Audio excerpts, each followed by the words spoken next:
Buenos días y buenas tardes también. Mi nombre es Jorge Cervantes López. Yo trabajo como gerente técnico en México.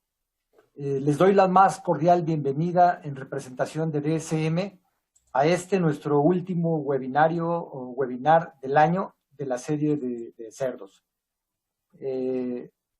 Deseo que se encuentren bien. Igual sigamos cuidándonos para que así nos cuidemos todos. Dentro de, en este seminario tendremos la posibilidad de seleccionar el idioma de acuerdo a la liga en la que hayan entrado, ya sea portugués o español. Si están en el idioma equivocado, pueden volver a accesar mediante la liga correcta. Les pido por favor que sus preguntas sean colocadas y estas van a ser respondidas al final de la presentación. Muchos de ustedes han participado ya en seminarios previos en DSM bajo este formato. Y para los que no, les comento que si quieren agrandar el cuadro de la presentación, cliquen el ángulo superior derecho de la pantalla en donde aparezcan las láminas y así van a poder ver la pantalla completa. Esto porque va a haber quizás algunos números que quieran visualizar de mejor manera y esto lo van a poder hacer así. Este día tendremos dos presentaciones donde revisaremos el panel del escenario económico de la porcicultura. Nuestro primer ponente va a ser Adolfo Fontes, que es gerente global de inteligencia de negocios en DSM. Adolfo es licenciado en marketing publicitario. Tiene una maestría también en emprendimiento corporativo de la FEA, de la USP. Además, también tiene un posgrado en inteligencia de mercado de la FIA Business School y un MBA en la USP en economía empresarial. Adolfo desarrolló su carrera en las áreas de marketing e inteligencia de mercado de empresas como DSM Tortuga y Rabobank.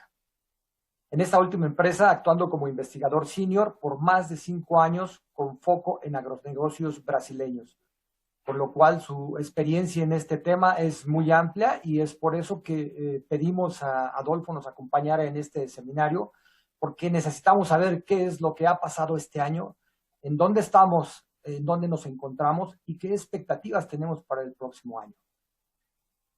Adolfo, bienvenido. Si gustas comenzar, por favor. Muchas gracias, doctor Cervantes. Un gusto estar acá con ustedes. Doctor Cuarón, también un gusto estar acá. Yo voy a empezar mi presentación hablando un poquito de todo lo que es la parte de perspectivas de mercado para carne de cerdos, pero claro, imposible hablar de cerdos sin hablar un poquito de granos también. Entonces voy a intentar ahí traer algunas informaciones ahí relevantes para el negocio de cerdos para Latinoamérica. Antes de empezar, me gustaría apenas de remarcar acá que creo que tenemos 3 temas muy importantes que pasan ahora este año que ha impactado fuertemente nuestro sector. Uno de ellos, sin duda, el COVID, que hay un impacto ahí muy fuerte en la economía por consecuencia de la crisis de la pandemia, pero también tenemos la fiebre porcina africana en China, que también es un tema muy importante que nos impacta fortísimo. Y tenemos ahí también como un tercero tema la guerra comercial entre Estados Unidos y China. Para hoy voy a enfocar un poquito más todo lo que es la parte económica del COVID, cómo nos toca acá, el tipo de cambio, cuáles son las consecuencias principales, pero también voy a adentrar un poquito en el tema de fiebre porcina africana para que tengamos ahí una fotografía de lo que pensamos ahí ser más importante para compartir con ustedes. Entonces, para empezar un poquito de la parte económica, me gustaría de remarcar acá, solo un segundo, un poquito de barullo acá, pero ahora ya está resolvido. Me gustaría de remarcar acá, en la parte de la izquierda de la lámina, lo que tenemos acá, lo que es el PIB en Latinoamérica en 2019, acá en azul, un crecimiento ahí año pasado de más o menos 1%, pero para este año, por cuenta del impacto que tenemos ahí de la pandemia, una caída de más de 7% en la región. Es claro que todo eso trae una consecuencia muy importante en todo lo que es el consumo de carnes, y vamos a mirar un poquito más adelante esta parte. Pero la buena noticia es que para el año que viene tenemos ahí una recuperación parcial de 3%, lo que nos lleva a creer que una recuperación total de los niveles económicos de 2019 solamente en 2022. Pero claro, la situación es muy distinta en cada uno de los países y va a depender también de la vacunación y de algunos incentivos de los gobiernos locales. Pero solamente como algunos ejemplos acá, tenemos una caída de 5% en el PIB de Brasil este año, con una recuperación de 3%. Acá México un poquito más negativo para este año, una estimativa de caída ahí de 10%, algo así, y un crecimiento también de 3%.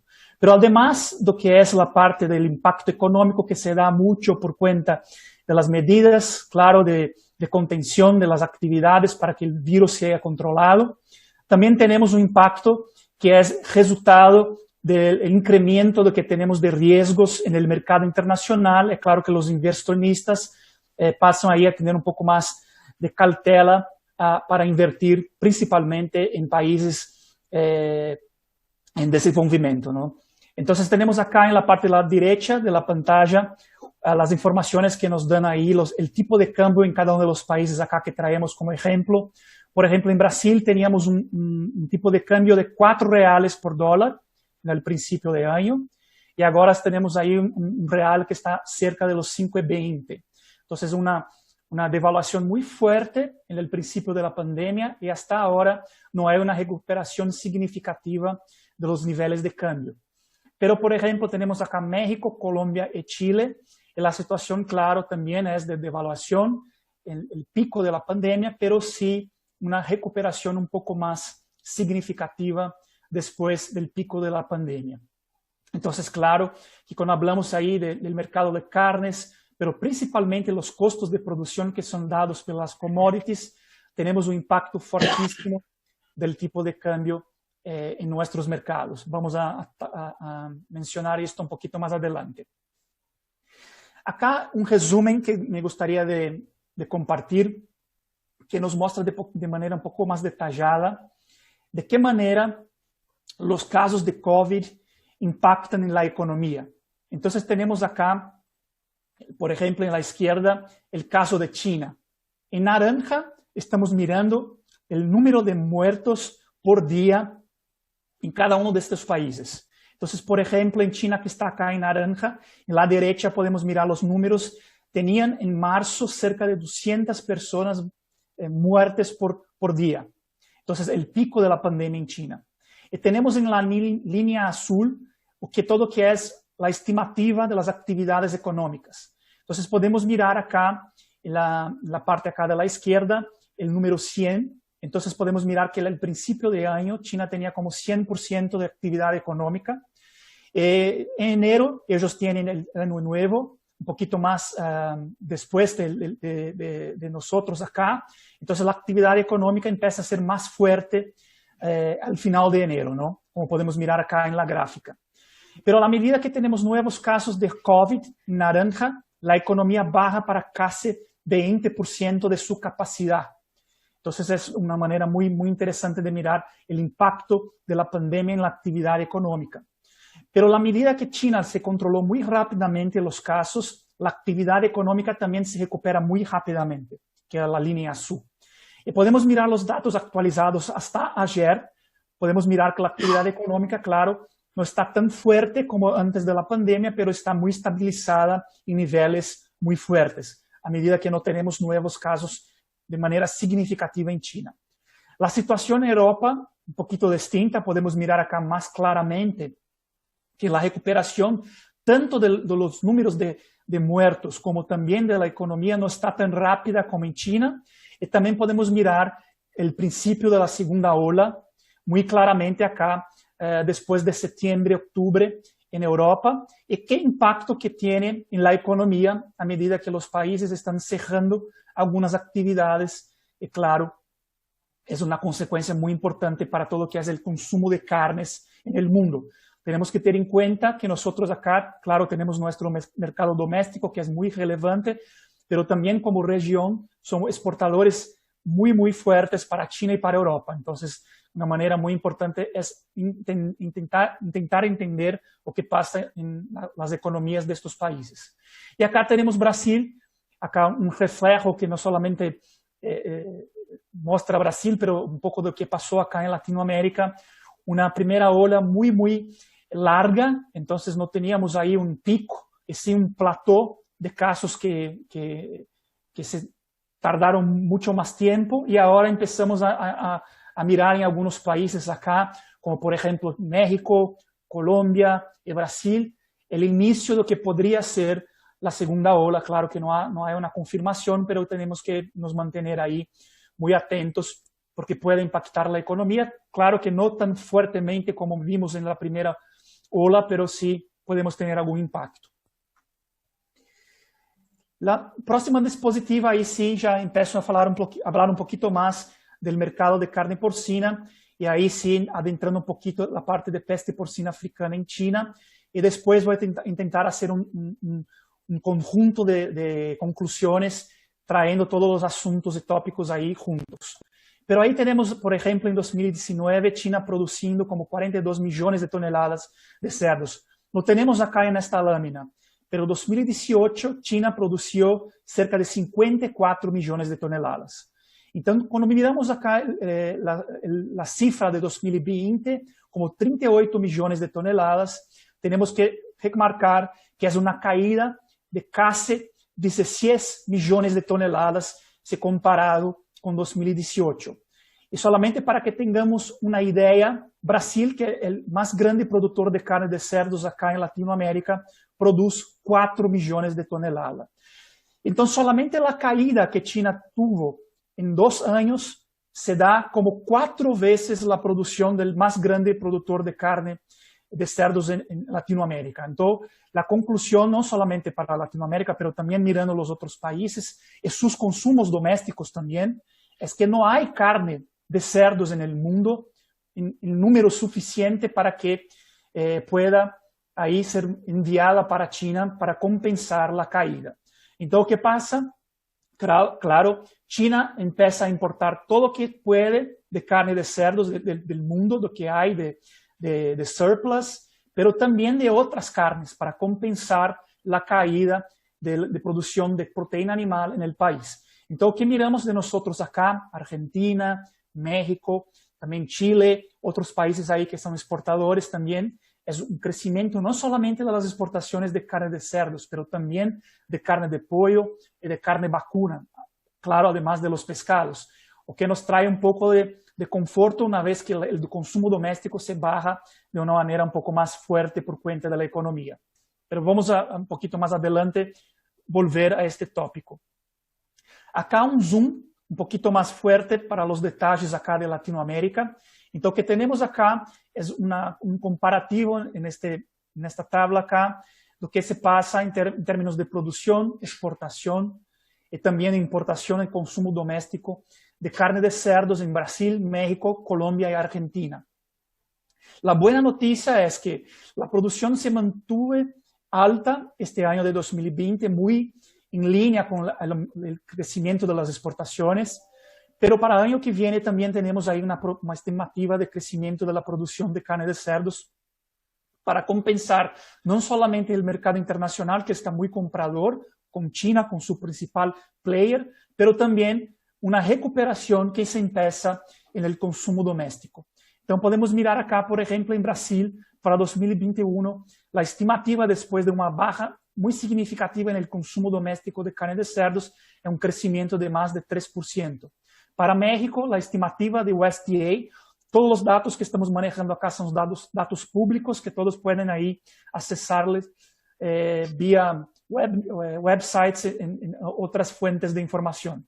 México, un crecimiento ahí de 4%. Colombia, una recuperación ahí de casi 6% el año que viene. Entonces, ahí una situación que nos trae ahí algo muy positivo, que es la recuperación del consumo doméstico, además de las exportaciones. Acá solamente para mostrar el consumo doméstico de manera un poco más general, no solamente de carne de cerdos, como miramos en la diapositiva anterior. Tenemos acá en la derecha la parte de carne de cerdos. Então, Brasil, uma caída de 6% de 2019 para 2020 e uma recuperação para 4% ano que vem.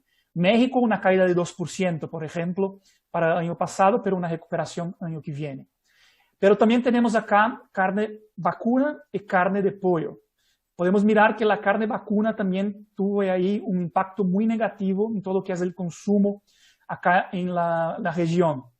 Y, por otro lado, tanto la carne vacuna cuanto la carne de cerdos fue reemplazada por los consumidores acá en nuestra región por carne de pollo y también por huevos que tuvieron ahí un crecimiento mismo con todo el impacto económico que miramos. Entonces, una alternativa más barata y fue la solución para muchos consumidores de carnes en nuestra región. Esta dispositiva que les comparto ahora es el otro lado de la demanda, que es la demanda internacional, y por qué que tuvimos en algunos países resultados positivos mismo con la caída del consumo doméstico. Então, solamente para mostrarles acá, para 2020, a estimativa é que Brasil vai a crescer 40% sua exportação de cerdo. Então, mais do que suficiente para compensar a caída do consumo doméstico, não? Em México também, um crescimento de 30% das exportações, em Chile, aí 20%. Então, algo muito importante.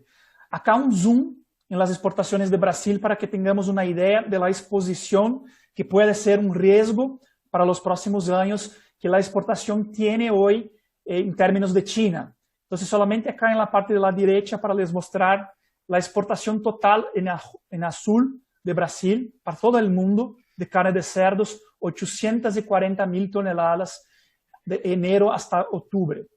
Pero si miramos solamente China, más de la mitad de todas las exportaciones brasileñas de carne de cerdo se va a China. Entonces, claro, una oportunidad para la industria para este año, no solamente para carne de cerdos, pueden también mirar los detalles que tenemos acá de carne de pollo y carne vacuna. China pasa a ser un comprador muy importante, como hablaba, muy importante aprovechar la oportunidad, pero tenemos que tener en la cabeza que para los próximos años China empieza una recuperación de su producción local, o que muy probablemente va a ser, el resultado será una demanda más lenta o hasta una caída de su importación para carne de cerdos. Entonces ahí tenemos que tener la estrategia como región para que podamos ahí accesar otros mercados, ¿no? Y acá está el motivo, ¿no? Si miramos acá, o que el gobierno chino empieza a hacer con una estrategia ahí de mediano plazo, o que ellos están ahí imaginando es una autosuficiencia, la producción de cerdos de 95%. Para carne vacuna más baja, 85%.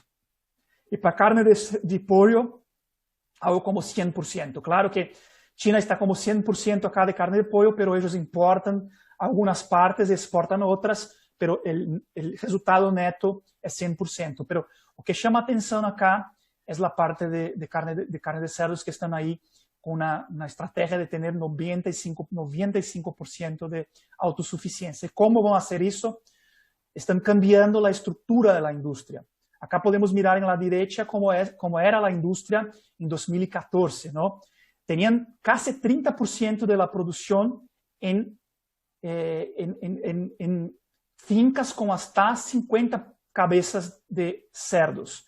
Entonces, como hablo en portugués, no sé cómo es en español, fundo de quintal, ¿no? Entonces, son producciones muy caseras que no tienen ahí una profesionalización de la nutrición, de la genética y todo lo que es la industria, el segmento de cerdos. Pero la verdad que después que tuvieron todo este tema con la parte sanitaria, están invirtiendo mucha plata con una situación también con ayuda del gobierno para hacer un cambio para 2020, tener ahí como 22% de su producción en industrias, podemos decir así, con más de 10.000 cabezas de cerdos. Entonces es un cambio muy importante que no cambia solamente la cantidad de carne que van a producir en el futuro, pero también cambia toda la estructura de nutrición de esta industria, ¿no? Que pasa a demandar mucho más alimentos nobres como maíz, como harina de soya, o que va a nos impactar también acá, como vamos a mirar un poquito más adelante, ¿no?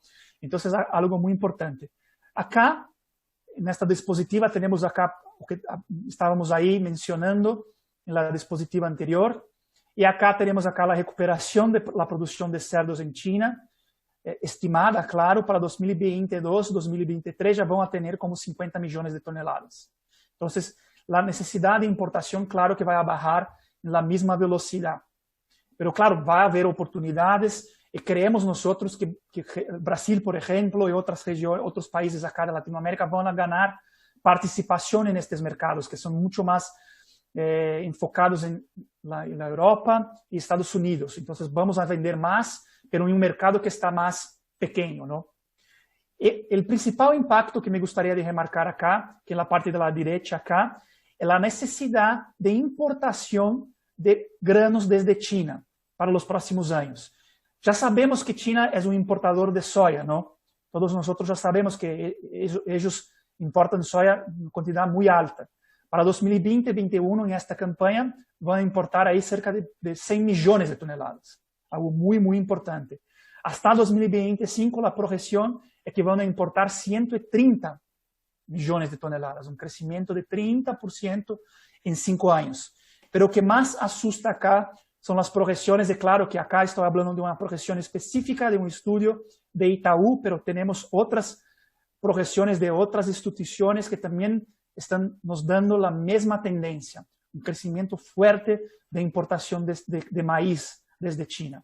Acá, por ejemplo, la estimativa para este año, para esta campaña, 7 millones de toneladas. Para 2025-2026, 88 millones de toneladas. ¿Y dónde van a buscar este maíz? Claro que van a buscar parte acá de Brasil, de Argentina, claro, tem Ucrânia, otros productores de maíz. China es un productor de maíz, pero ellos necesitan importar a medida que hay un cambio muy estructural en la industria de cerdos en la región. Entonces, es algo ahí para que, claro, son proyecciones, pero sí vamos a nos quedar atentos para mirar o que puede nos afectar una situación como esta en los próximos años. Acá un poquito del balance de los fundamentos ahí, como podemos decir ahí para maíz, y ya miramos ahí una reducción de la relación de stock-consumo, como miramos acá desde 2015. Entonces tenemos acá en azul, las barritas azules acá arriba, la producción, tenemos en naranja el consumo y tenemos la línea azul acá, los números percentuales, que es la relación stock-consumo global. Y miramos acá que 2020-2021 tenemos la relación más pequeña, o sea, el mercado más apertado de todos los años acá para maíz. Y acá tenemos país por país la situación de los principales productores o importadores, como es el caso de China. Cuando miramos acá China, estamos hablando de importación en la línea de exportación. Como miramos lá, una expectativa ahí de solamente 7 millones, pero tenemos que acompañar porque pueden hacer un cambio ya para esta campaña de este año. La gran pregunta es, acá en Latinoamérica, el La Niña va a impactar muy fuertemente la producción que tenemos ahora en Brasil, por ejemplo, en el sur de Brasil y Argentina, que tenemos ahora mucho más soya do que maíz, claro. Pero como se queda la campaña de soya ahora, va a impactar la segunda campaña, que es toda enfocada en maíz en Brasil. Entonces, si tardamos mucho para semear la soya, la colheita va a ser más tardía, y para semear maíz también va a ser probable que pueda se quedar, claro que aún no hay tantas informaciones muy claras, pero puede se tardar la ventana para semear el maíz, o que puede se quedar un poquito fuera de la temporada de lluvias. Entonces, ahí un tema para que tengamos que acompañar. Entonces, Brasil acá da 110 millones de toneladas, y hay una preocupación si vamos a lograr este número o no. La buena noticia, claro que estoy haciendo ahí un poco más de un histórico de cómo las análisis se cambian, pero desde ayer, antes de ayer, empezamos con buenas noticias del clima acá en la región, o que se quedó un poquito positivo para las cotaciones en Chicago, como vamos a mirar un poquito más adelante. Pero aún las cotaciones, como tenemos acá en la parte de la izquierda, podemos mirar que los precios se recuperaron muy fuertemente, mirando dos cosas principalmente. el tema climático, no solamente en Sudamérica, pero también en Estados Unidos y China, un poco más antes, acá 2, 3 meses atrás, ahora un poco más enfocados en Sudamérica, pero también el aumento de consumo por cuenta del mercado de cerdos en China. Entonces, el mercado futuro hoy en Chicago está nos mostrando ahí algo como 4,20 dólares por bushel de maíz. El mercado por ejemplo, para enero y para marzo del año que viene. Solamente para que tengamos ahí el número que el mercado está mirando para los próximos meses. Y para soya, una situación muy similar.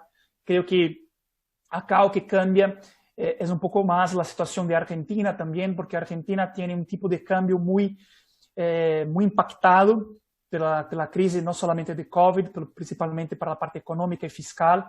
Y la situación en Argentina es un poco más significativa porque tienen como 2 tipos de cambio, ¿no? Tiene el tipo de cambio oficial, que está como 80 pesos por dólar, pero también tiene el cambio paralelo. Y los productores no quieren vender su soya hasta que el tipo de cambio oficial se quede más cerca de lo que es la realidad que el mercado está mirando en el tipo de cambio paralelo. Entonces hay una retracción ahí de los productores de soya para venta de este producto. Pero solamente para que tengamos ahí los números para la próxima safra, están hablando ahí como en Chicago, no solamente en Argentina, pero el precio internacional, como 11 dólares y 60 centavos por bushel, o que está mejor do que una semana atrás, muy por cuenta de esta mejora que tuvimos ahí en la parte climática acá en Sudamérica.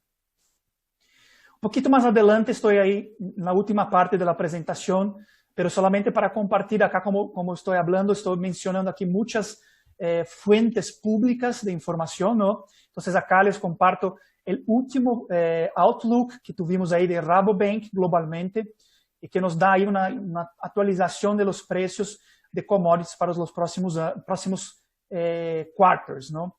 Entonces podemos mirar acá, por ejemplo, que ellos están mirando que la parte de todo que es soya pueda se quedar un poquito más arriba para el año que viene, ahí como 12 dólares por bushel. Pero ahí sí, una caída un poco más para el final de año. Y cuando miramos ahí la parte de maíz, están hablando también con maíz arriba de los 4, más cerca de los 4,50. Muy en línea con una visión de que la demanda internacional va a quedar más alta para el próximo año con una recuperación económica mundialmente, con una vacunación en masa, etcétera, pero también con China empezando a importar más y cambiando su estrategia, que ellos hoy en día tienen una estrategia que es just in time, o sea, yo voy a comprar en el mercado internacional solamente cuando necesito, just in time. Pero están cambiando ahora para una estrategia más just in case, o sea, más conservadora, una vez que tienen problemas ahí comerciales con Estados Unidos, tienen problemas logísticos y pueden ahí sufrir como sufrieron ahí la parte logística en la parte de COVID. Entonces, intentan ahí tener una postura un poco más conservadora, ¿no? Y eso puede cambiar los patamares de precios. Claro, nuevamente estimativas, pero vamos ahí quedarnos atentos a todo eso. Y ahí, haciendo una traducción, antes de hacer un fechamento un poco más enfocado en la parte de carnes, de todo lo que es esa parte de costos de producción para nosotros, más el tipo de cambio. Entonces son 2 cosas que cambian muy rápidamente, tanto el tipo de cambio, que está ahí reflejando cuestiones internacionales, los inversionistas, el riesgo de una segunda ola, pero también cuestiones locales de nosotros acá en Latinoamérica y en nuestros países, como las cuestiones fiscales y todo más. Entonces, cuando miramos eso, acá es un index que yo intento traducir un poquito de todo que es la variación percentual de las cotaciones en Chicago más el tipo de cambio. Entonces, él está acá sumando los 2. Y podemos mirar acá como 100, todos los países acá en 100 en enero de 18, y la variación hasta noviembre de este año. Y podemos mirar que en Brasil, por ejemplo, que está acá en naranja, en la parte de la izquierda, para soya, el productor de cerdos, por ejemplo, en Brasil, está pagando como 100% más la soya este mes de noviembre en moneda local do que pagaba en enero de 18. Entonces, pagaba 100 en enero de 18, paga como 200 ahora. Y tenemos aquí la situación de los otros países. Y acá tenemos, por ejemplo, México, una situación un poquito más positiva, con 20% solamente arriba, acá en azul, lo que tenían en enero de 18, muy en línea con la recuperación de la moneda que se ha visto ahí en los últimos meses. Y acá la misma situación para maíz. Y si miramos la situación de los precios de las carnes, acá, claro, tenemos situaciones distintas en los países que son exportadores y los países que no son exportadores. Acá tenemos como ejemplo Brasil. Entonces miramos ahí que tenemos ahí como 100% más el mercado, el precio de soya, también de maíz, que miramos ahí en la lámina anterior. Y cuando miramos los precios de las carnes acá, en Brasil, por ejemplo, tenemos que hoy en noviembre de 2020, el promedio, el precio se quedó 66% arriba de noviembre del año pasado. Entonces, claro, el grano está como 100%, 120% más caro y la carne solamente 70%. Claro que hay una situación que las márgenes están un poco más apertadas. Claro que si es un productor que tiene acceso al mercado internacional, es una situación distinta porque tiene también ingresos en dólar. Pero si es un productor que está mirando solamente el mercado doméstico, ahí puede se quedar un poco más desafiante, ¿no? En Colombia, que hay ahí poco acceso al mercado internacional de cerdos, hay sí un crecimiento de los precios de cerdos, pero solamente 7%. Y para encerrar, un resumen de todo lo que es estos impactos que estamos mirando acá. Acá Brasil como un ejemplo, que es el país más impactado por el tipo de cambio. Entonces, solamente para mostrar acá, en la parte izquierda de la dispositiva, tenemos los precios en Chicago. Acá estamos hablando del promedio del precio en noviembre de 2020, comparando con noviembre del año pasado y 2018. Entonces, para maíz, 11% arriba del año pasado en Chicago, y para harina de soya, estamos hablando de 30% arriba. Si miramos abajo, ahí tenemos los precios en Brasil. 80% más para maíz, 108% más para harina de soya.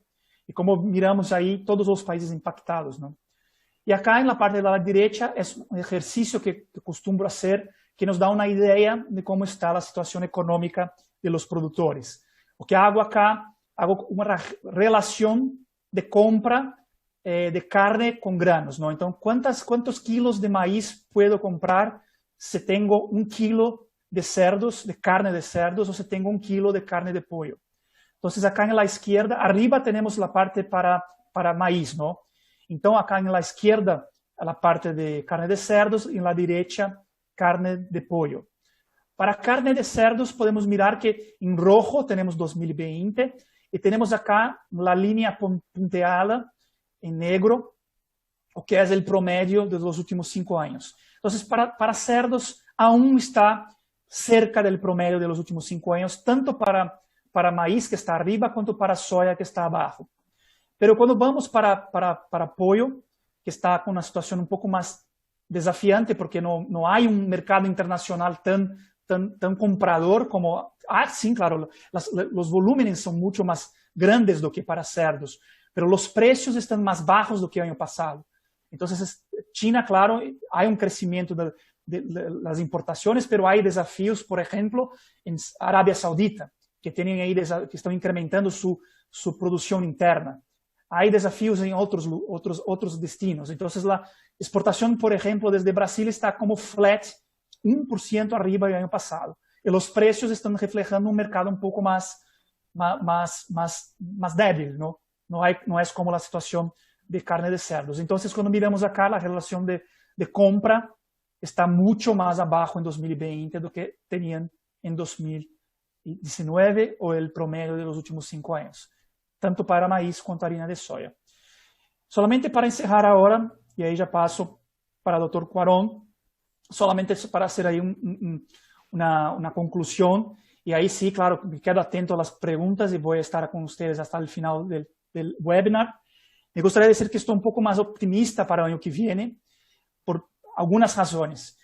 Empezamos ahí una situación internacional un poco más calma y creemos nosotros que, claro, para el primer trimestre vamos a tener mucha volatilidad aún en el tipo de cambio y también en las cotaciones internacionales, pero a medida que tenemos más segurança en la pandemia y también una situación internacional con menos guerra comercial, que todo indica que vamos a tener una situación más tranquila. No que cambie la estrategia de Estados Unidos, pero una situación un poco más tranquila en el gobierno de Biden se comparado con el gobierno anterior.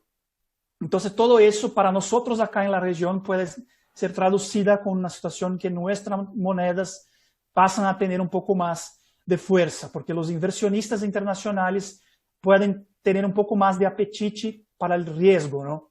Entonces, podemos tener más dólares acá en la región, entonces con más dólares el tipo de cambio puede ser un poco más favorable, el costos de producción puede también como consecuencia bajar un poquito.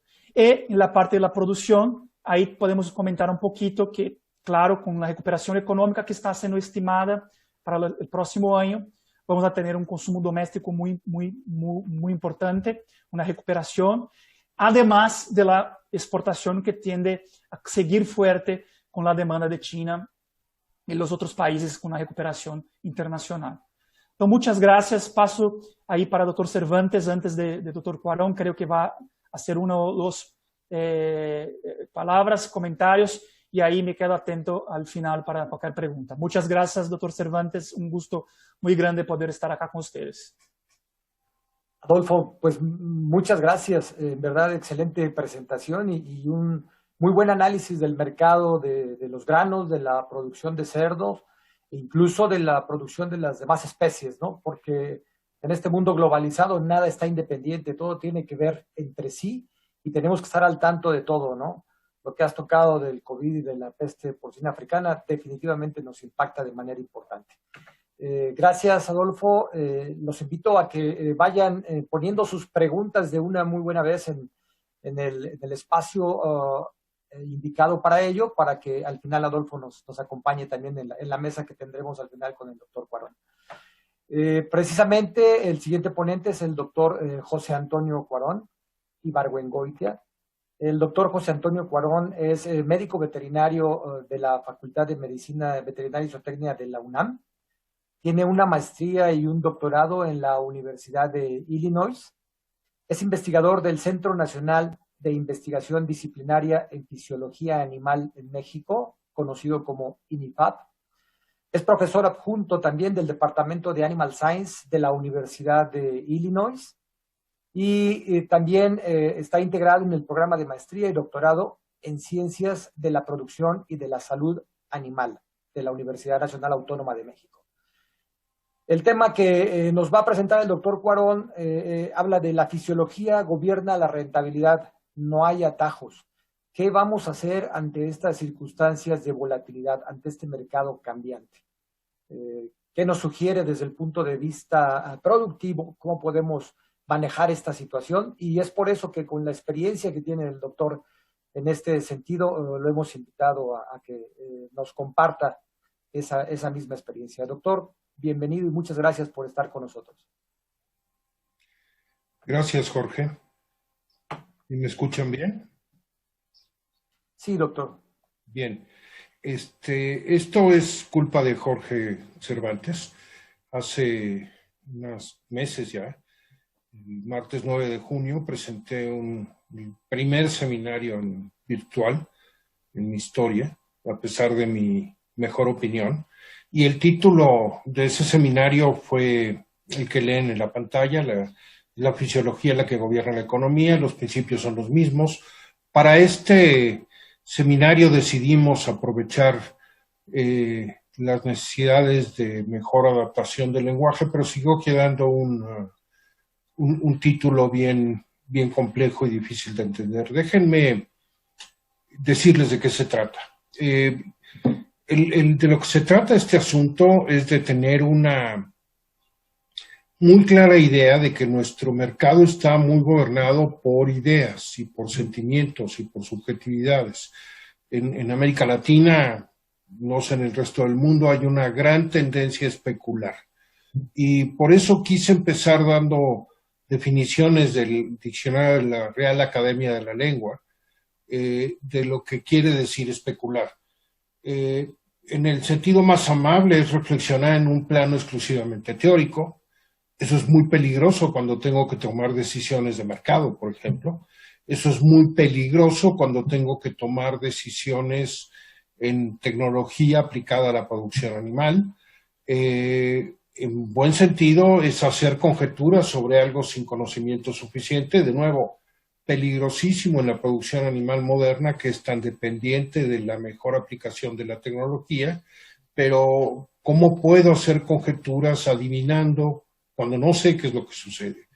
Y finalmente, quizá lo más usado en nuestro medio, lo más entendido en castellano al menos, es que en un sentido peyorativo es efectuar operaciones comerciales o financieras con la esperanza de obtener beneficios aprovechando las variaciones de los precios o de los cambios en el mercado. Y finalmente, todo esto se resume en procurar provecho o ganancia más allá del simple intercambio mercantil. Eso es francamente peligroso, sobre todo cuando tenemos situaciones de volatilidad en el mercado como lo tenemos estos días.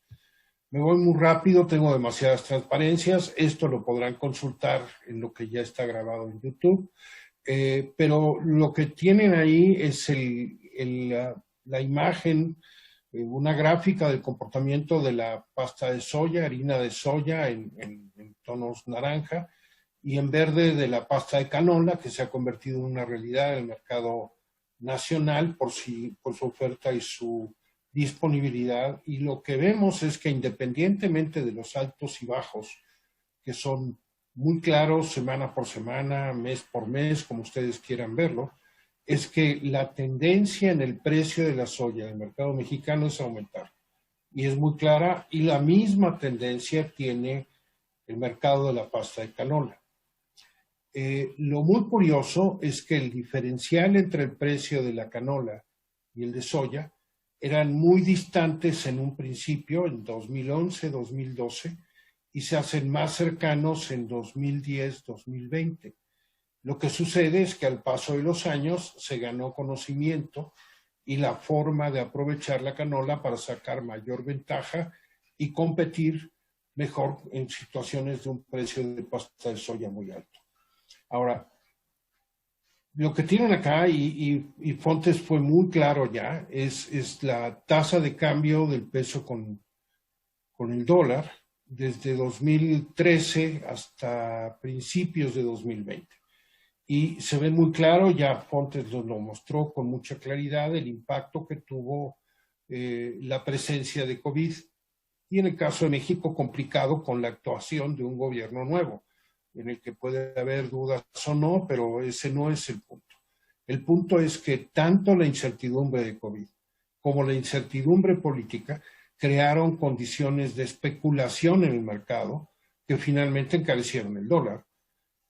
Pero si vemos el cuadro de abajo, después del mes de febrero, cuando se alcanzó, o el mes de marzo, cuando se alcanzó el pico del precio, la tendencia ha sido a la baja para que estemos regresando a los niveles que habíamos tenido durante 2019, la mayor parte de 2020, incluso con alguna tendencia a la baja. Eso ahora sí compárenlo con los precios de soya y de canola en el mercado nacional.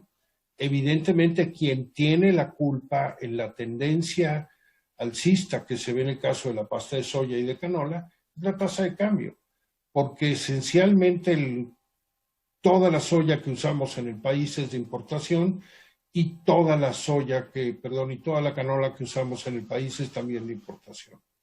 El escenario es por completo diferente si lo proyectamos en su precio en dólares por tonelada métrica. En este caso lo que están viendo es soya y abajo se destacan en rojo y en amarillo maíz y sorgo. Y lo que vemos es que tenemos los precios históricamente más bajos, a febrero, marzo de este año, históricamente más bajos de pasta de soya, y tenemos los precios históricamente más bajos de granos de cereales, incluyendo sorgo, que es una realidad en México por la disponibilidad de agua y que compite directamente con el maíz. No hay discusión. El maíz es mejor que el sorgo, pero en México hemos aprendido a usar el sorgo y el resultado es que el precio del sorgo está a la par del maíz, salvo algunas situaciones como esto que sucedió por un lapso muy corto, en donde situaciones de mercado hacen que se desplace hacia arriba el precio del sorgo, y esto denota la preferencia local por el grano, y situaciones como las que estamos empezando a tener a principios de este año, en donde la oferta de sorgo en el mercado nacional se ha disminuido, incrementando su precio en relación al maíz, por ejemplo, el maíz de importación. Y ahí Fontes era muy claro, los chinos están jugando un papel fundamental por la demanda particular del grano para el consumo interno. Obviamente la producción de sorgo que hay en China no es suficiente y sí están aprovechando el menor precio del sorgo en el mercado internacional para suplir importaciones de maíz. Me voy muy rápido. Esta es una dieta, quiero partir de ahí, típica. Aquí tienen el peso por tonelada, el grano, en este caso sorgo, que fue lo que entró en formulación lineal a costo mínimo, fue de 731.2 kilogramos, 73% de la fórmula es grano, y en este caso la pasta de soya es muy baja porque el uso de pastas de oleaginosas, tanto de origen de importación como puede ser la canola, se importa cruda, se procesa en México, pero finalmente el origen es totalmente de importación, y cártamo, que es totalmente de producción nacional, con precios diferenciales muy interesantes que hacen que sean preferidos en formulación a costo mínimo en relación al muy alto precio de la soya. Y aquí su traducción en en dólares por kilogramo.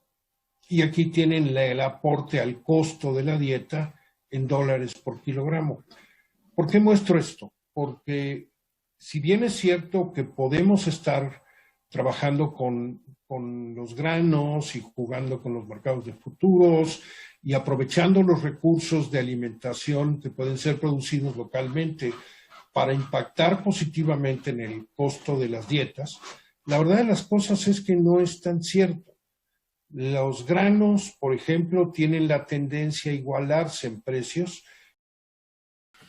Bien, parece ser que el doctor tiene problemas con su conexión. De alguna manera, creo que no nos está ayudando ahorita las cuestiones de la tecnología. El clima parece ser que nos ha impactado un poco ahorita. Lo que podemos hacer para aprovechar el tiempo mientras el doctor se conecta es ir revisando precisamente sus preguntas. Adolfo, si estás por ahí y nos ayudas conectándote Claro, para responder las preguntas del público y así aprovechar perfecto. este tiempo, mientras intentamos ver si el doctor logra tener contacto nuevamente, ¿sí? Perfecto. Ok, ok. Bien. Hasta ahorita no tengo aquí preguntas del público. Si gustan ir haciéndolas para poder transmitirlas a Adolfo, por favor. Adolfo, ¿algún comentario que tengas sobre este escenario de precios del maíz, el impacto también de los DDGS?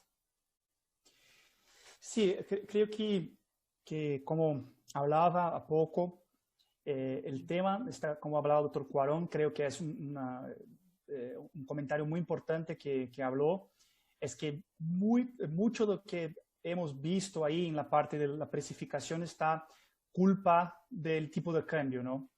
Entonces, claro, mismo los países que no son importadores, creo que es importante mencionar que mencionó, claro, México es un país importador ahí, pero también hemos visto la misma tendencia en los países que son exportadores. Ambos están ahí expuestos al mercado internacional. La precificación de las commodities se dan ahí muy en Chicago, más el tipo de cambio.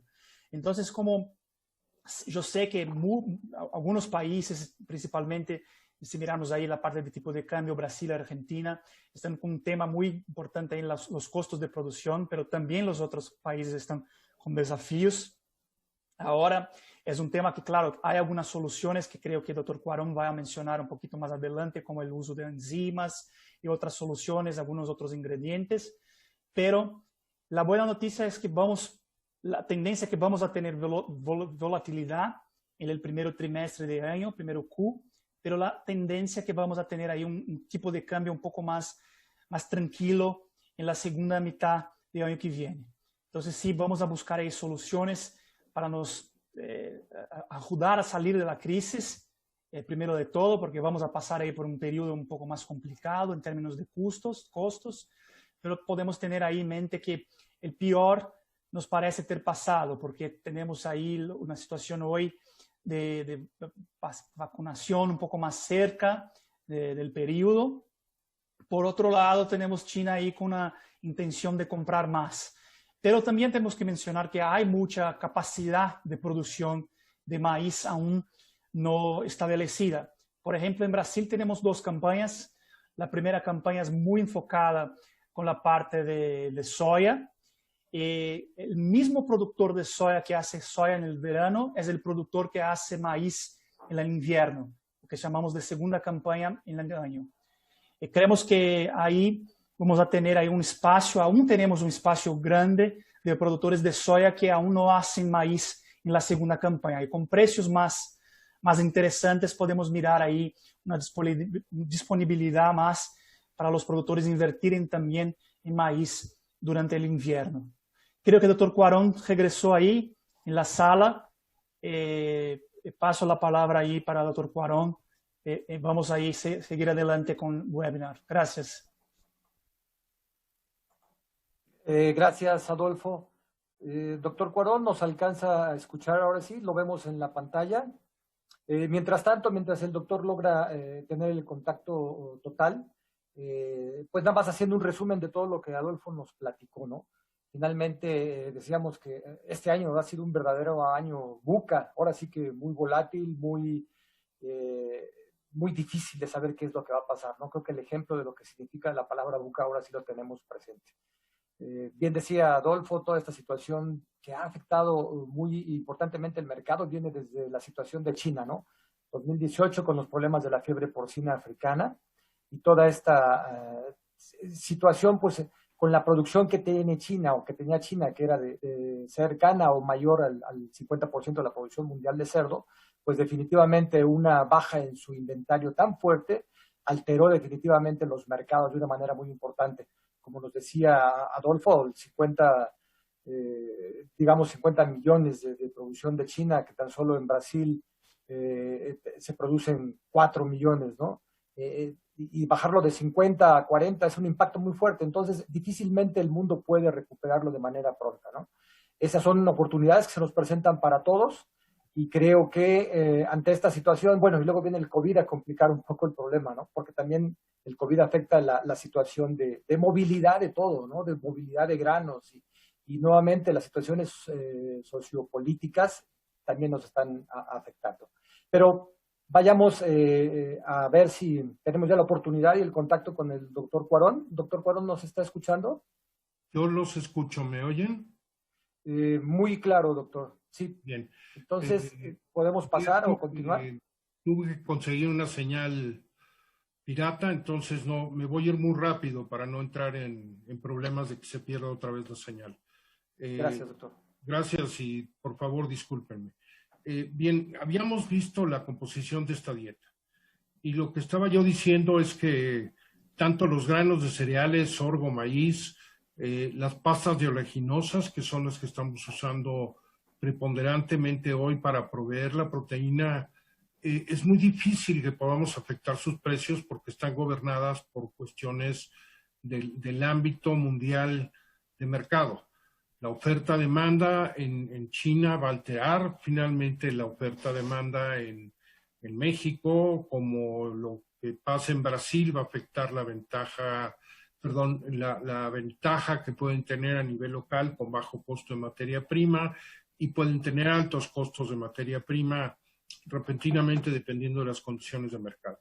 Este cuadro, y lo vamos a usar más adelante, lo quiero aprovechar para dos cosas. La primera, dejar muy claro que los ingredientes mayores que aportan los nutrientes principales de la dieta son los granos de cereales, pastas de oleaginosas y en el caso de granos de menor contenido de energía como el sorgo, relativo al maíz, el aceite de soya empieza a jugar un papel importante. Pero sus costos, sus precios, en este caso en el cuadro pequeño representados en dólares por kilogramo, pueden impactar mucho dependiendo de cómo la presión local de mercado los trabaje. Ahora, es difícil crear una oferta de materia prima fuera de los ingredientes convencionales, e incluso cuando se tienen ingredientes no convencionales, como puede ser la canola o el cártamo en este caso, que siguen un paralelismo de precio con la soya, es muy difícil reducir el costo del alimento. Es decir, el productor, el gerente normalmente lo que ve es que su mayor costo de producción es el alimento y siempre va a estar presionando por menos precio. Desgraciadamente, los únicos ingredientes que realmente podrían ser afectados para no afectar la calidad nutricional de las dietas son los aditivos no nutricionales, como podría ser todos los antibióticos y los componentes de salud, que sí representan un componente de precio o del costo relativamente alto, casi el 10%. Pero minerales macro son los más baratos de todos. Las vitaminas, que no llegan al 3% del costo total de producción, o los minerales traza, que son aún más baratos que los minerales macro. Realmente es lo que yo mueva o lo que yo remueva me va a dar muy poco impacto en reducción del precio, pero sí me va a afectar la calidad nutricional del alimento y eso me va a afectar la eficiencia y eso me va a matar la rentabilidad. Entonces yo quisiera que se quedaran con esta imagen de los diferentes grupos de nutrientes y que nos cuestionemos todos sobre cuáles son las oportunidades y cuáles son verdaderamente oportunidades para reducir el costo de los alimentos. Para mí, definitivamente, por la muy baja proporción de aporte al coste total, estos ingredientes que yo llamaré micros no son el lugar para jugar. Y sin embargo, en una industria como en México, donde se depende muy importantemente de la compra de premezclas, pues son estos micros los que están siendo afectados fundamentalmente en su densidad de nutrientes o calidad de nutrientes para poder satisfacer la demanda de un menor precio de costo de alimento. ¿Por qué? Porque difícilmente voy a hacer algo con los ingredientes macro. Bien, en ese sentido es fundamental recordar que la producción animal es una actividad de transformación. Es importante recordar que el éxito depende de la eficiencia del proceso y que la rentabilidad finalmente está en manos del mercado, porque los costos son difícilmente gobernados por nosotros. Por lo tanto, la eficacia debe orientarse al cumplimiento de atributos de calidad con una orientación comercial neta. Si cuando digo calidad no me refiero a calidad del producto, me refiero a calidad nutricional en primer lugar para satisfacer demandas y contingencias en el proceso de producción. La producción animal es una actividad de transformación. Es inevitable poner atención a los costos. Es una parte importante del componente de la rentabilidad.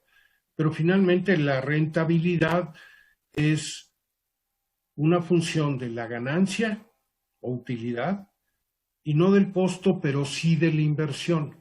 Porque finalmente debemos ver esos costos como una inversión para alcanzar el mayor éxito en la generación de utilidades. Si los precios de los insumos en los productos no se pueden controlar, entonces la eficiencia del rendimiento debe ser la clave y la calidad el factor de diferenciación en el mercado. Esto lo he discutido por años. La actividad de transformación, por ejemplo, en porcicultura es de transformación de la energía. Con el conocimiento de la deposición de proteína y el gasto energético se pueden estimar las demandas del animal para aumentar la efectividad y la eficiencia del proceso de transformación. Y finalmente el proceso depende de la energía, que finalmente lo podemos calcular muy fácilmente estimando finalmente el consumo de alimento, que es lo más raro de ser estimado con puntualidad. Todo el mundo presume de tener sus curvas de consumo y de ganancia de peso, pero las están usando finalmente para tomar decisiones. Saben la relación que existe entre ese consumo y esa ganancia de peso con la deposición de tejido magro libre de grasa.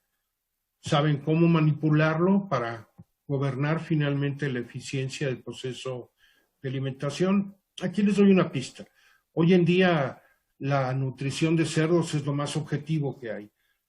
Con cualquier modelo, y hay muchos modelos de predicción disponibles, lo que podemos ver es que conforme aumenta la edad o el peso de los cerdos, su capacidad de consumo de energía se incrementa. Y esa es la capacidad de consumo voluntario de alimento. Si son dependientes de solo maíz y soya, difícilmente van a poder alterar la densidad energética.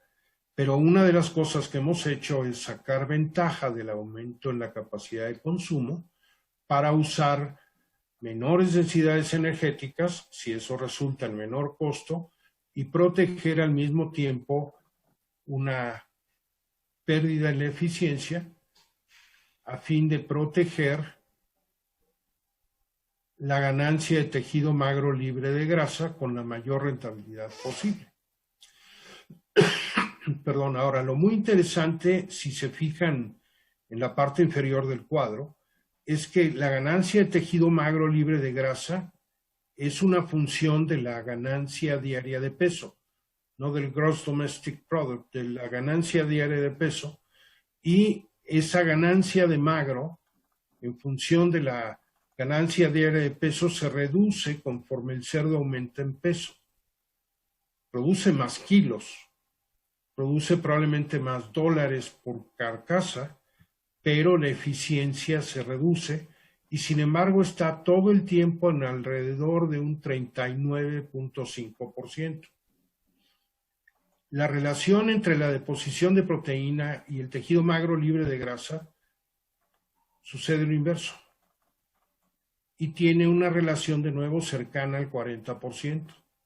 Y la deposición de proteína en función de la ganancia de peso apenas llega a un 15-16%.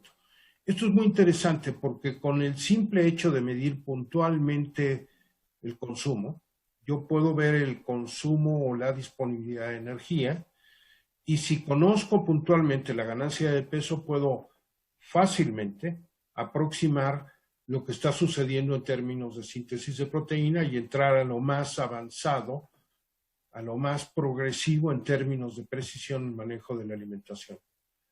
Por eso hay que poner mucha atención en la velocidad de crecimiento. El cerdo moderno está gobernado genéticamente para producir proteína. La síntesis de proteína consume energía. El consumo de alimento está gobernado por la satisfacción de las demandas de energía. Por lo tanto, a mayor acumulación de proteína, mejor ganancia de peso y mejor eficiencia del proceso por la ganancia de agua asociada al tejido muscular. Esta gráfica, mucha gente le cuesta trabajo entenderlo, pero si ustedes ven la línea azul superior, es el precio de venta para alcanzar una utilidad del 20%. Es decir, si yo tengo un costo de producción del 80% por base del alimento y le sumo un 20%, estaría alcanzando el costo de producción. Y si le sumo otro 20%, pues tendría un 20% de utilidad. Independientemente de cómo quieran o cuándo quieran fijar la utilidad, la tasa de rentabilidad, y si ven las líneas rojas abajo, que son una paralela, que es el costo por kilogramo de cerdo producido o finalizado, y una inversa, que es la función polinómica, la inversa, la imagen de espejo del costo por kilogramo de cerdo ganado, pues realmente alcanzamos un horizontal después de los 45 kilos. Y si algo sucede es que sí, la eficiencia se pierde, pero en términos de la posibilidad de reducir el costo de alimentación de los animales, se mantiene una constante. Y esto fue calculado con un precio de alimento relativamente alto. Para que se den idea, quizá el peso promedio del alimento en México, pesos por kilogramo, como lo pongo en esta gráfica, ande por ahí de 7 pesos. ¿Qué es lo que pasa? que finalmente las relaciones son muy obligadas. Si yo quiero tener o mantener la rentabilidad, digamos, con un alimento de 7.30 y tengo una conversión de 3.5 global, incluyendo el pie de cría, pues yo tendría la posibilidad de tener una rentabilidad interesante si vendiera arriba de los 3,300 pesos por cerdo. Si yo quiero seguir teniendo esa rentabilidad de 3,300 pesos por cerdo, el costo de 3,300 por cerdo, perdón, cuando el precio del alimento se me va, por ejemplo, a 10.50, o sea, un aumento enorme, pues yo tendría que alterar importantemente la eficiencia de mi proceso. Mientras mejor sea la conversión, que es lo que estamos viendo en el eje de las X, menor será el impacto del incremento en el precio del alimento. Y esa es la herramienta de la que tengo control finalmente para ganar la productividad.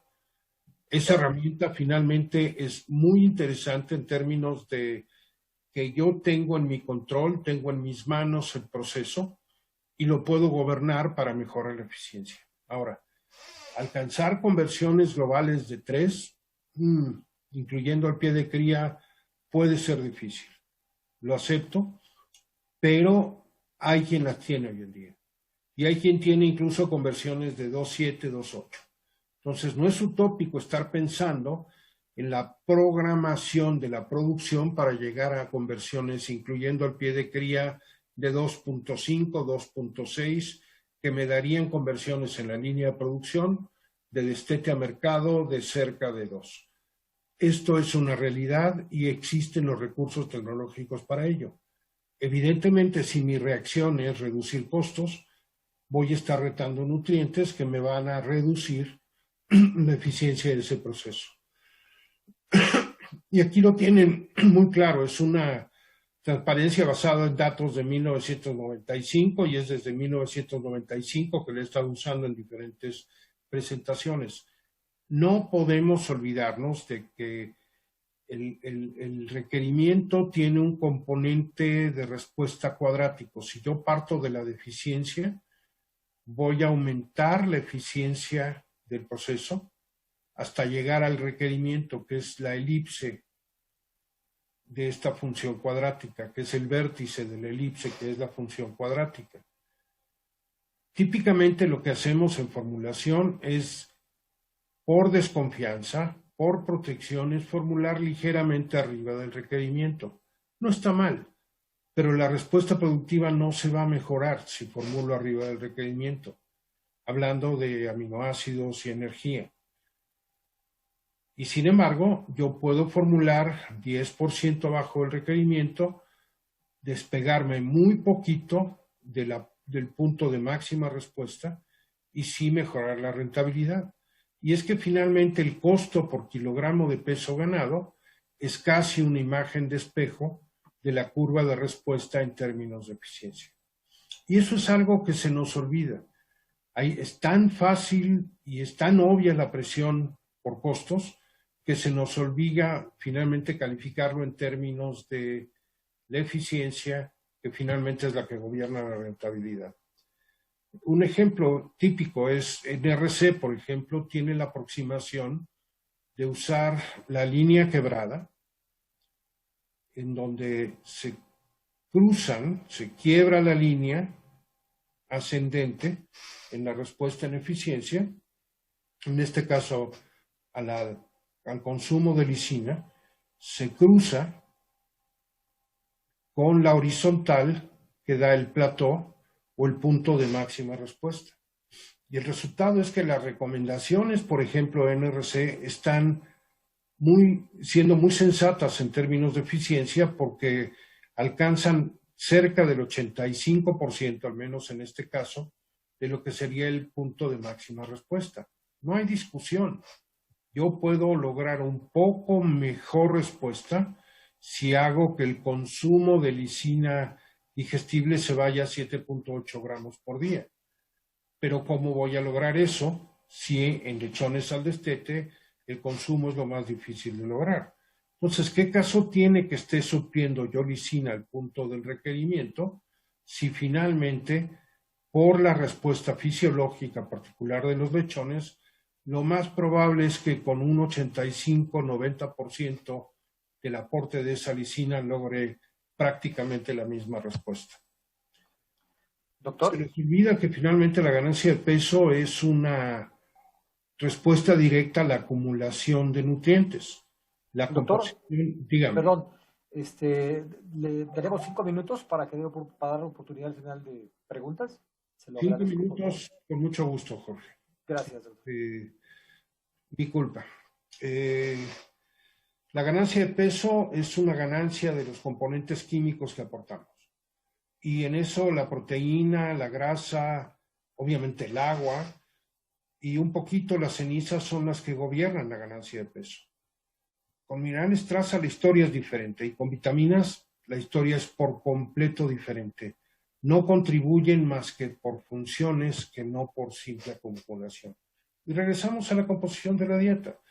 Regresamos a la composición de la dieta en donde resulta que los ingredientes más caros en términos de la cantidad y precisión de nutrientes que requerimos, pues son los más baratos y son los que nos aseguran el éxito en el aprovechamiento de la energía y la proteína que tiene el resto de la dieta. Lo íbamos a discutir con mayor calma, pero ya podremos verlo más adelante. Y lo que sí quiero dejar muy claro es que los niveles de vitaminas no influyen en la ganancia de peso. Si yo satisfago el requerimiento de no poner vitaminas o poner un nivel muy bajo de vitaminas y corregir los niveles de vitamina D, en este caso con 25-hidroxicolecalciferol, sí puedo lograr una respuesta en ganancia de peso. Pero una vez satisfechos los requerimientos mínimos, no hay diferencias en ganancia de peso ni en eficiencia y son otros factores los que van a contar, como por ejemplo la proporción de los animales que alcancen el peso de mercado con el mejor precio, por ejemplo la proporción de animales rezagados en el crecimiento, por ejemplo lesiones en las articulaciones, que son algo que no se ha estudiado como debería haberse estudiado, en donde la frecuencia o la incidencia se puede reducir importantemente por vitaminas. Y eso es algo que poco hemos estudiado en nuestro medio y que no consideramos. Lo dejo ahí, Jorge, para no extenderme más del tiempo que ya les he consumido. Muchas gracias.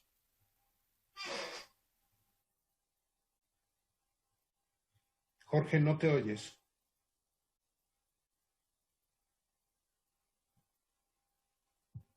Sí, doctor, no, le comentaba al contrario, gracias por su consideración y realmente esto no es situación de ustedes, es situación de la comunicación, de esta forma de la que tenemos que adaptarnos, ¿no? Y es precisamente de este mundo tan volátil que seguimos mencionando y que seguimos hablando. Entonces, no, al contrario, gracias por su comprensión, doctor. Vamos a pasar ahora a unas preguntas que nos han llegado de la gente. Tenemos una para Delfo. Dice, en el caso de México, ¿cuándo es buen tiempo para comprar bases y para qué periodos? Hola, doctor. Na verdad, no tengo datos acá detallados para el mercado en México sobre la ventana ideal para compra de pastas. No sé si el doctor Cuarón tiene algún comentario ahí sobre esta pregunta. El mercado de futuros trabaja bien en el caso de soya, pero en México está muy deformado por especulación. En México el principal negocio de los aceiteros especializados en soya está no en el aceite, como lo hubiéramos pensado, sino en la soya. Entonces el mercado tiende a ser muy volátil y especulativo, ¿no? Que es finalmente lo que quise discutir al principio. No sé si con esto contesto algo. Sí, apenas para complementar, doctor, que es algo muy importante, creo que es similar para todos los mercados acá en la región, es que no hay mucha intención de compras en el mercado futuro, si es un productor de carnes, ¿no?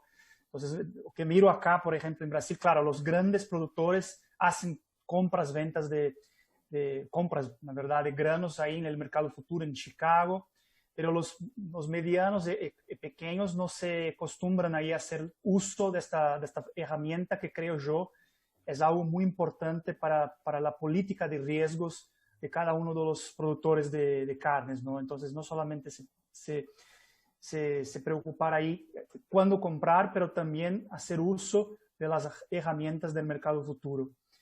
Creo que solamente un complemento ahí. También para los que aún no hacen uso de esta herramienta, que pueden traer ahí algunas ventajas importantes en algunas oportunidades. Claro, Adolfo, y algo que no hemos sabido aprovechar en general en América Latina es que pequeños productores se pueden reunir y formar bolsas de compra y jugar entonces sí con el mercado de futuros. Y en el caso de soya es muy difícil, de nuevo, porque la importación de la soya no la hace directamente el productor, sino las compañías productoras de aceite. Y ahí es en donde la posibilidad de establecer contratos basados en futuros y aprovechando el conocimiento que pueden tener las compañías aceiteras del manejo de su insumo básico podría dar ventajas tremendas en cuanto a la comercialización. Hay ejemplos en México aislados, pero hay ejemplos de quienes lo hacen muy bien. En la península de Yucatán, por ejemplo, pero en otras zonas no han sabido exactamente cómo reunirse para buscar ventaja del proceso local de soya. Gracias, Adolfo. Gracias, doctor Cuarón. Una pregunta más. ¿Cuál considera que sería la perspectiva del precio del cerdo en México y de la rentabilidad para el negocio? Doctor Cuarón, Adolfo, ¿quién guste contestar? En México. En México, sí. No tengo una bola de cristal para adivinar muchas cosas a futuro. No, yo creo que el precio va para arriba. Está, de hecho, después de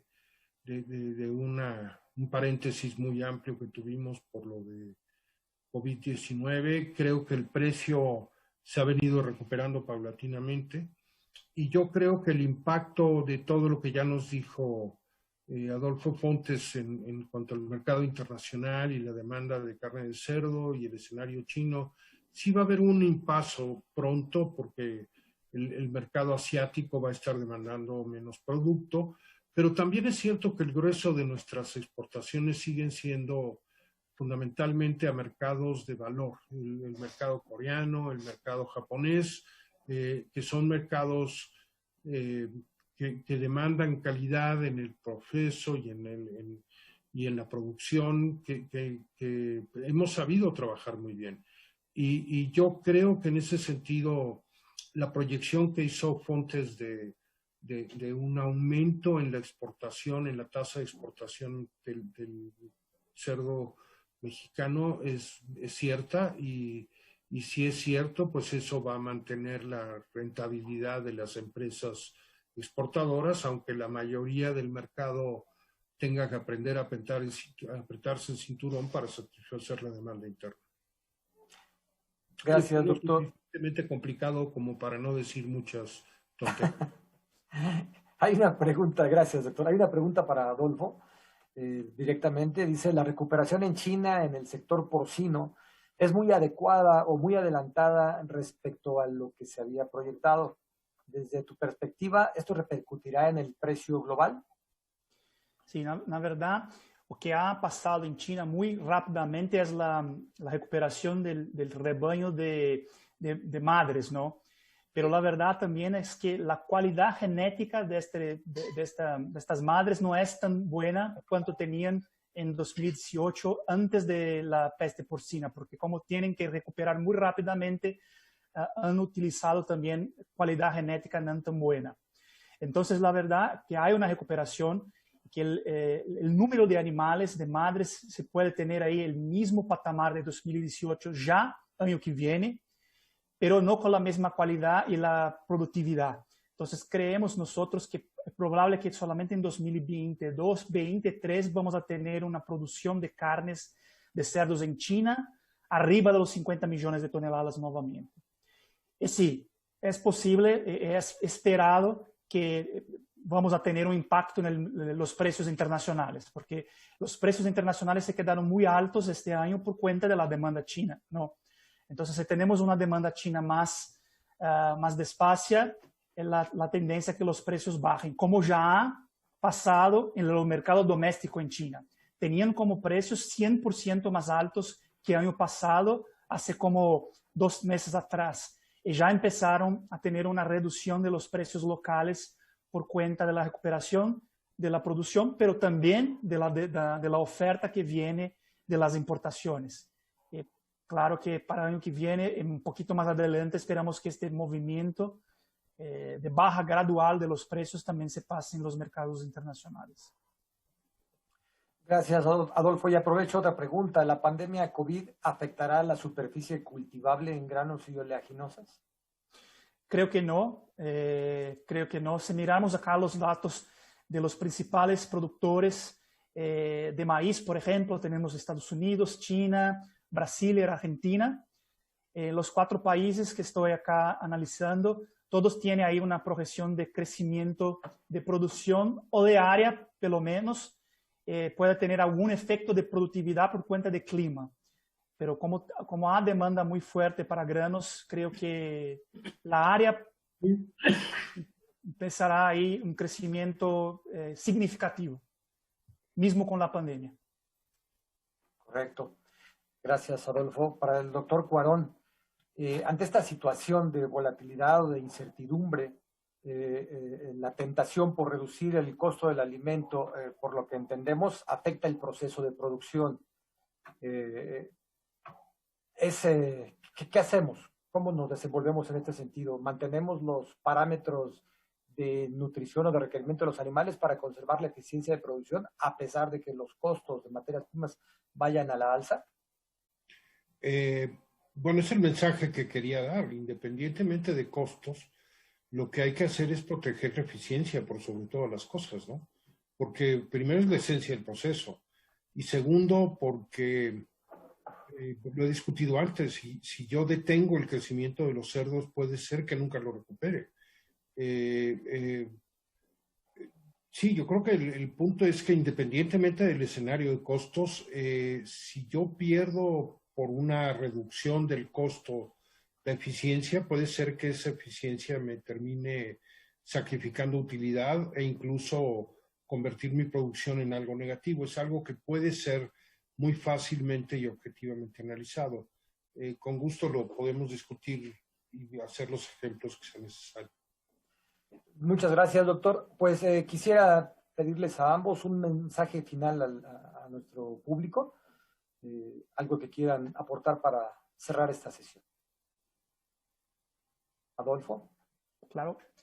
No, muchas gracias por la invitación. Es un gusto siempre que posible compartir las informaciones que hemos seguido. La mensaje creo que es que para 2021 vamos a tener ahí un año con algunos desafíos, claro, pero las oportunidades creo yo que serán más importantes de lo que hemos visto en 2020. Vamos a tener un mercado internacional aún muy importante para la demanda de carnes, pero también vamos a tener ahí muy probablemente, claro, es una proyección, pero está muy cerca de se tornar una realidad, una recuperación económica importante, no solamente en nuestra región, para nuestro consumo doméstico, pero también en otras regiones internacionales. Entonces, creo que la mensaje es, vamos a mantener ahí el enfoque en lo que sabemos hacer mejor, que es producir, y creo que la parte de mercado ha de ser más positiva ahí para los próximos meses. Claro, a un periodo corto ahí vamos a mantener el enfoque en los próximos 3-4 meses, aún mucha volatilidad, pero creo que el horizonte después de este corto plazo sea más positivo. Entonces, mi mensaje. Gracias. Muchas gracias, Adolfo. Doctor Cuarón. Voy a repetir lo que dijo Adolfo Fontes. Es muy fácil. Los mercados siempre han sido muy volátiles, suben y bajan fácilmente. Las causas de esa volatilidad no están en nuestras manos controlarlo. Pero insisto, si cuidamos de eficiencia, como lo dijo Pontes, si tenemos la mayor eficiencia, vamos a tener el mayor buffer, vamos a tener el mayor colchón para soportar estas fluctuaciones que normalmente suceden en el mercado. Y eso es cierto para el costo de materia prima, como es cierto para el precio de venta. Algo que es muy interesante es entender que la volatilidad viene fundamentalmente de las fluctuaciones o de la variación inducida por las presiones de mercado en diferentes países. Los chinos estornudan y a nosotros nos da gripa. Los chinos compran sorgo y el sorgo es incosteable para ser usado en México. Tenemos que aprender en la riqueza de trabajar con el mercado interno.